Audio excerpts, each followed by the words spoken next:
أعوذ بالله من الشيطان الرجيم. بسم الله الرحمن الرحيم.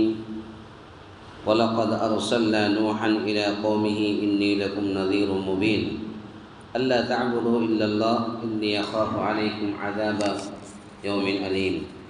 فقال الملأ الذين كفروا من قومه ما نراك إلا بشرا مثلنا وما نراك اتبعك إلا الذين هم أراذلنا بادي الرأي وما نرى لكم علينا من فضل بل نظنكم كاذبين. اللہ رب العالمین نے ارشاد فرمایا وَلَقَدْ أَرْسَلْنَا نُوحًا، یقیناً ہم نے نوح علیہ السلام کو اس کی قوم کی طرف رسول بنا کر بھیجا کہ میں تمہیں صاف صاف ڈرانے والا ہوں، اللہ تعبدوا الا اللہ، کہ تم صرف اللہ ہی کی عبادت کرو، مجھے تو تم پر دردناک دن کے عذاب کا خوف ہے۔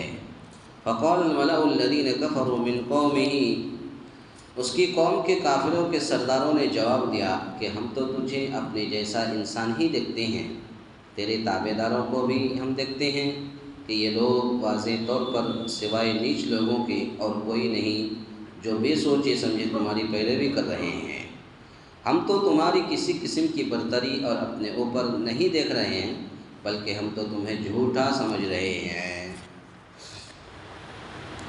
اس آیت کریمہ کے اندر اللہ رب العالمین نے حضرت نوح علیہ السلام کا ذکر فرمایا کہ حضرت نوح علیہ السلام نے دعوت کا کام شروع کیا، اور یہ وہی دعوت توحید ہے۔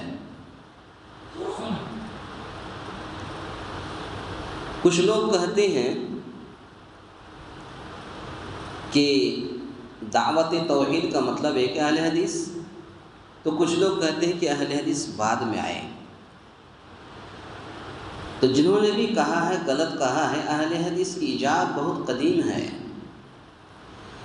نبی کریم صلی اللہ علیہ وسلم جب دعوت کا کام شروع کیا تو آپ نے کوئی اور دوسری دعوت نہیں تھی، یہی دعوت توحید تھی۔ تو گویا کہ پتہ یہ چلا کہ جب وحی نازل ہوئی اور اللہ کے رسول جیسی ہی دعوت و تبلیغ کا کام شروع کیا تو وہ دعوت توحید پر ہی تھا۔ تو گویا سے کہ نبی کریم صلی اللہ علیہ وسلم کے دور سے لے کر کے وہ اور اس سے پہلے بھی، نبی صلی اللہ علیہ وسلم سے پہلے بھی نوح علیہ السلام یا جتنے بھی نبی آئے سب کو اللہ رب العالمین نے جو دعوت کا پیغام کو عام کرنے کے لیے کہا ہے تو وہ دعوت توحید ہی تھی۔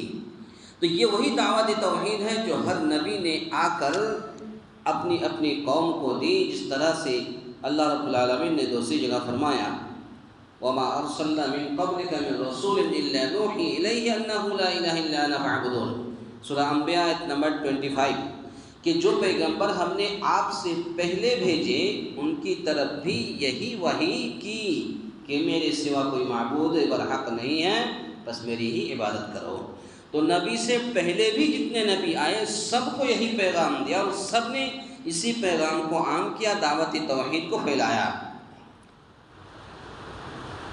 اسی طرح سے یعنی اگر مجھ پر ایمان نہیں لائے اور اس دعوت توحید کو نہیں اپنایا تو عذاب الہی سے نہیں بچ سکو گے، یعنی دردناک دن کے عذاب سے نہیں بچ سکتے، وہ عذاب آ کر رہے گی۔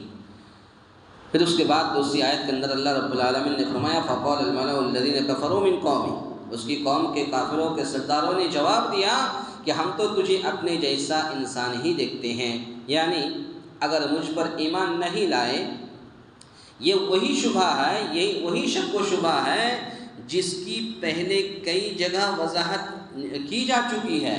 اس سے پہلے بھی میں نے بتایا کہ اتنے دلیل ہونے کے باوجود، نصیحت آنے کے باوجود انہوں نے اپنے نبی کو ٹھکرایا اور کہا کہ تم جھوٹے ہو۔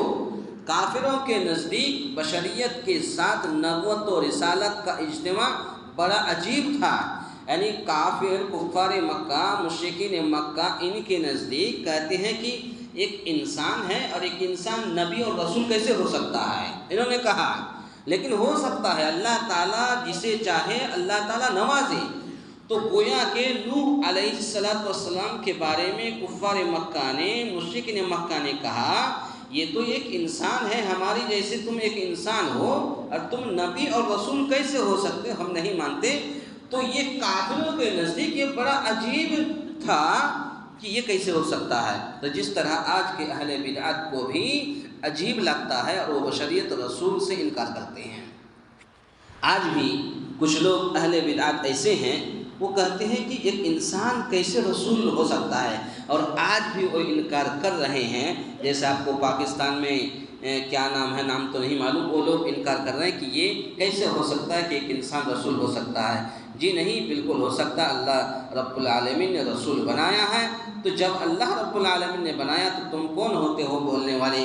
تو اسی طرح سے حق کی تاریخ میں یہ بات بھی ہر دور میں سامنے آتی رہی ہے کہ ابتدا میں اس کو اپنانے والے ہمیشہ وہ لوگ ہوتے ہیں جنہیں معاشرے میں بے نوا اور کمتر سمجھا جاتا تھا، اور صاحب حیثیت اور خوشحال طبقہ کے لوگ اس سے محروم رہتا۔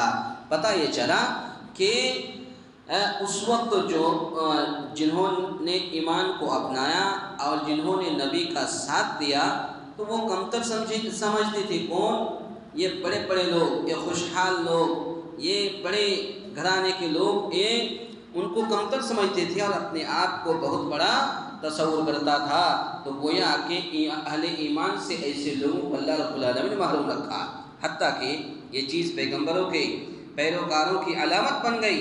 چنانچہ جب روم کے بادشاہ ہرقل نے حضرت ابو سفیان رضی اللہ تعالیٰ عنہ سے نبی کریم صلی اللہ علیہ وسلم کی باتیں پوچھی، تو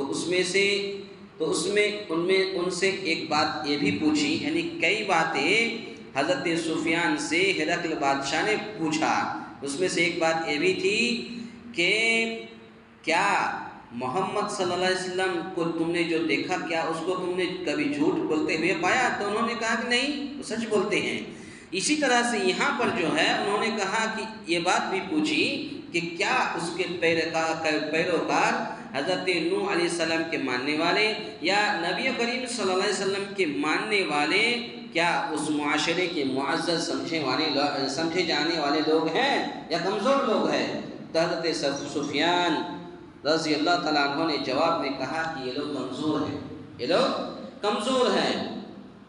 جس پر ہرقل بادشاہ نے رسولوں کے پیروکار کو کہا کہ یہی لوگ ہوتے ہیں۔ ہرقل نے کہا کہ رسول کو پیروکار یہی لوگ ہیں۔ صحیح بخاری کی حدیث ہے، حدیث نمبر 7 کے اندر دیکھ سکتے ہیں۔ اسی طرح سے قرآن کریم نے بھی وضاحت کی گئی کہ خوشحال طبقہ ہی سب سے پہلے پیغمبروں کی تکذیب کرتا رہا ہے۔ یہ سورہ زخرف کی آیت نمبر 23 کے اندر موجود ہے کہ سب سے پہلے جن لوگوں نے پیغمبروں کی، نبیوں کی اور رسولوں کی تکذیب کیا، جھٹلایا، تو یہ وہی لوگ ہیں، خوشحال لوگ، بڑے گھرانے کے لوگ، ایماندار لوگ، انہوں نے ہی سب سے پہلے تکذیب کیا۔ اسی طرح سے اللہ رب العالمین نے فرمایا کہ اور اے اہل ایمان کی دنیاوی حیثیت تھی، اور جس کے اعتبار سے اہل کفر انہیں حقیر اور کمتر سمجھتے تھے، ورنہ حقیقت تو یہ ہے کہ حق کے پیروکار معزز و اشراف ہیں، چاہے وہ مال و دولت کے اعتبار سے ہو، چاہے فروتر ہی ہوں، چاہے حق کا انکار کرنے والے حقیر اور بے حیثیت ہیں، چاہے وہ دنیاوی اعتبار سے مالدار ہی ہو۔ اسی طرح سے اہل ایمان چونکہ اللہ اور رسول کے احکام کے مقابلے میں اپنی عقل و دانش اور رائے کا استعمال نہیں کرتے تھے۔ اہل ایمان جو لوگ ایمان لانے والے تھے، جو لوگ ایمان لائے اللہ اور رسول کے احکام پر، تو اللہ اور رسول کے احکام کے مقابلے میں اپنی عقل و دانش اور رائے کا استعمال نہیں کرتے، یعنی اپنے بناوٹی سے کوئی بھی بات نہیں کہتے تھے۔ کیوں؟ اس لیے کہ نبی کا جو حکم ہے، اللہ کا جو حکم ہے، اسی حکم کو، اسی پیغام کو لوگوں کے درمیان پھیلاتے تھے۔ یہی اہل ایمان کی بہت بڑی پہچان ہے۔ اس لیے اہل باطل یہ سمجھتے ہیں کہ یہ بے سوچ سمجھ والے ہیں۔ کیا کہتے ہیں کفار مکہ؟ کہتے ہیں یہ بے سوچ سمجھ والے ہیں۔ نہیں، یہ بے سوچ سمجھ والے نہیں ہیں۔ جو اہل ایمان والے ہیں، اللہ کا حکم ہے، نبی کا حکم ہے، آگے پیچھے یہ سوال نہیں اٹھاتے، نبی کا حکم ہے ہم عام کریں گے، اللہ رب العالمین کا حکم ہے، پیغام ہے، ہم عام کریں گے۔ تو انہوں نے کفار مکہ نے کہا کہ یہ بے سوچ سمجھ والے ہیں، اللہ کا رسول انہیں جس طرف موڑ دیتا ہے یہ مڑ جاتے ہیں، بالکل ہم موڑیں گے، ہم رسول کے ماننے والے ہیں، رسول کے تابع دار ہیں، جس چیز سے رک دیتا ہے رک جاتے ہیں۔ کنتم خیر امۃ اخرجت للناس تأمرون بالمعروف وتنہون عن المنکر، کہ بھلائی کا حکم دیتے ہیں برائی سے روکتے ہیں، یہی تو اہل ایمان کی پہچان ہے۔